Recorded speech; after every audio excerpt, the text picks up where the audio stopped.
मित्रों, ये पूजा उन लोगों के लिए बहुत ही कारगर है या उपयोगी है या उनके लिए ही है जो अपनी भागदौड़ की ज़िंदगी में बड़ी मुश्किल से 2-3 मिनट की पूजा करते हैं, अगरबत्ती दिखा के चले जाते हैं।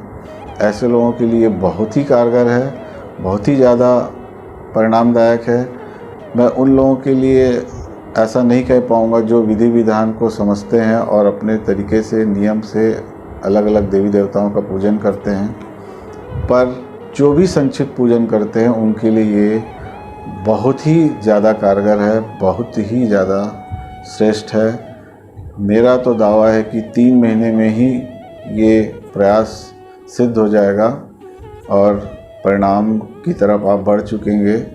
हालांकि किसी भी प्रयास को फलित होने में काफ़ी वक्त लगता है, किसी भी पेड़ को बड़ा होने में, फल देने में काफ़ी समय लगता है।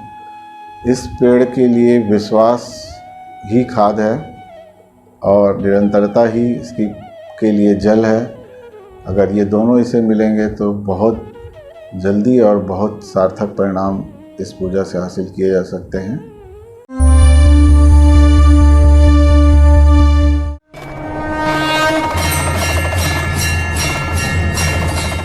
नमस्कार मित्रों, मैं राजेश श्रीवास्तव, रत्न ऊर्जा एवं ऑरा विशेषज्ञ। आज बात है दैनिक पूजा की। सभी करते हैं पर बहुत से लोगों को परिणाम नहीं मिल पाता, कुछ लोगों की समस्याएं बढ़ जाती हैं। इसके छोटे छोटे ही कारण हैं। पूर्ण विश्वास का नहीं होना, देवता का सही चयन ना होना, पूजा की विधि सही ना होना और विज्ञान और आस्था के बीच संबंध ना होना। इस विषय में विद्वानों की बहुत सारी राय उपलब्ध है। उन सब को देखने समझने के बाद जो निचोड़ मुझे मिला और जिसे मैंने भी आजमाया, वही मैं आपके साथ शेयर करना चाहता हूँ कि आस्था और विज्ञान को मिलाकर जब हम सही पूजन करेंगे तो परिणाम देर से ही सही निश्चित रूप से मिलेगा, उल्लेखनीय रूप से मिलेगा। इसके संबंध में कुछ तर्क और कुछ उदाहरण मेरे फेसबुक पेज में उपलब्ध है। यदि मेरी किसी बात से कोई लिंक नहीं दिखाई देता तो आप उस पर जाके तर्क ढूंढ सकते हैं। वीडियो में मैं संक्षिप्त ही जानकारी देना चाहूँगा।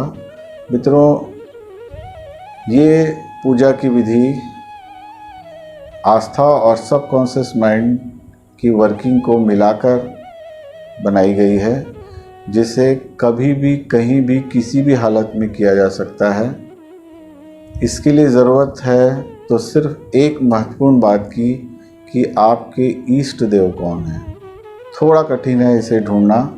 या तो आपके मन में किसी भगवान के लिए पूर्ण आस्था हो, कोई आपको डाउट ना हो, या फिर आप कम से कम 3-4 आचार्यों से, ज्योतिषाचार्यों से मिलकर कुंडली के अनुसार अपने इष्ट देव का चयन करें।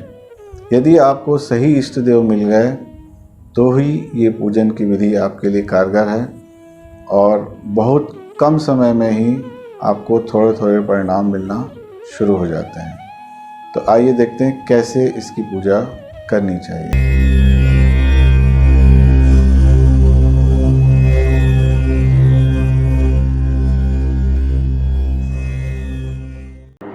इष्ट देव का चयन होने के बाद एक उनकी बहुत अच्छी सी तस्वीर, छोटी हो या बड़ी हो, आशीर्वाद के मुद्रा में हो तो बहुत अच्छा है। उसे पूजा स्थल में या ऐसी जगह पर जहां बैठकर आप 5-7 मिनट का पूजन कर सकते हैं, ध्यान कर सकते हैं, वहां उस चित्र को लगाइए। शुरुआती दिनों के लिए वहीं बैठना आवश्यक होगा। उस चित्र को ध्यान से देखिए और आँख बंद करने के बाद वो देव आपको साक्षात दिखाई देना चाहिए। ये अभ्यास का विषय है। जैसे ही आपको वो साक्षात दिखेंगे, आपको मानसिक रूप से ही पुष्प, फल आदि समर्पित करना है, उनके चरणों में प्रणाम अर्पित करना है। उसके बाद एक ही वाक्य कि जब से मैं आपकी शरण में आया हूँ सब कुछ मिल गया, आनंद ही आनंद है, वाक्य को कहना है।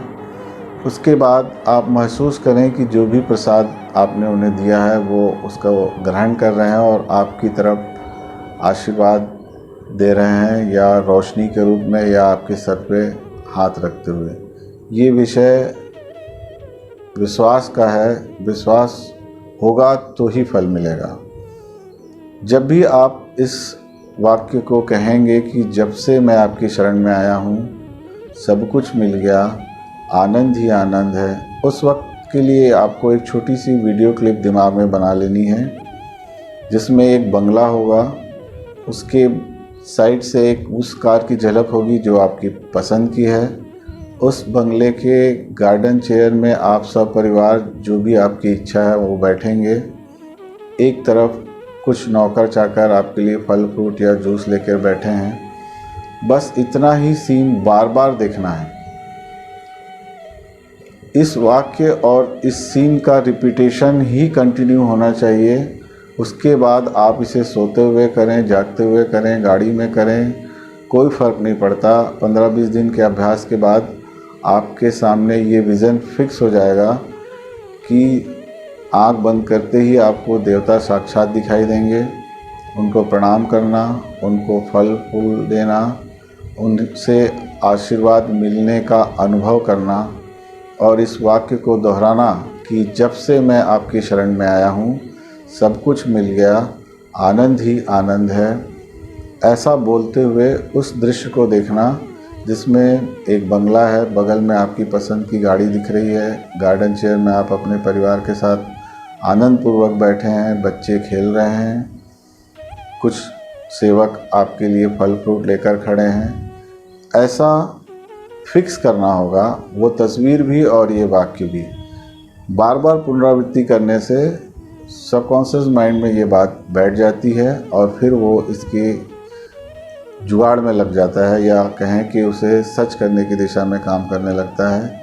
इस बीच आपके ईश्वर की प्रार्थना भी काम करना शुरू करती है और विज्ञान और आस्था दोनों जब एक साथ काम करने लगते हैं तो परिणाम की संभावना बढ़ भी जाती है और त्वरित भी होती है। इस विषय में कुछ उदाहरण मैंने फेसबुक के अपने aura and astro remedy page में डाले हैं कि क्यों ये सब बातें कारगर हो सकती हैं। जितनी सिंपल लग रही है उतना ही कठिन है इस बात पर विश्वास करना, और जिसने भी इसे विश्वास से किया उसे फल मिलना भी निश्चित है, क्योंकि यहाँ विज्ञान और आस्था दोनों एक साथ काम कर रहे हैं। या तो सबकॉन्शियस माइंड रिजल्ट देगा या ईश्वर। इस बात को गंभीरता से समझने का प्रयास करें। फेसबुक पेज में लिंक देखकर भी शायद आपको कुछ डिटेल समझ में आए। मेरी दृष्टि में तो ये बहुत ही कारगर विधि है पूजा की, जिसे आप कभी भी किसी भी स्थिति में बिना नहाए बिना धोए सोने से पहले और उठने के बाद तो निश्चित रूप से इसको करना है, और सब कुछ मानसिक रूप से ही अर्पित करना है। यही इस पूजा की खासियत भी है और इस खासियत का आप सब लाभ उठाएं, ऐसी मेरी इच्छा हुई और मैंने आप सबसे ये शेयर किया। ये बहुत सारे विद्वानों की राय का निचोड़ है और मैं इस बात से न सिर्फ सहमत हूँ बल्कि मैंने इसके परिणाम भी हासिल किए हैं, इसलिए ये सारी बातें मैं आप सबसे शेयर कर रहा हूँ। इष्ट देव की साधना निश्चित रूप से रिजल्ट देगी, बशर्ते आप इष्ट देव के चयन में कोई गलती ना करें। एक नहीं 4 लोगों से पूछें जब तक आपको स्पष्ट पता ना चले कि आपकी कुंडली में आपके लिए इष्ट देव कौन है, या आपको किसी पर अटूट विश्वास हो तो भी ये काम किया जा सकता है। तो मित्रों, इस विज्ञान और आस्था के मिलन से जुड़े पूजा विधि का लाभ उठाइए। बहुत बहुत धन्यवाद। नमस्कार। अगर आपको मेरी बात ज़रा भी अच्छी लगे तो प्लीज़ लाइक और शेयर करना मत भूलिएगा। यही हमारी खुराक है, इससे हमें आगे दौड़ने की हिम्मत मिलती है। नमस्कार।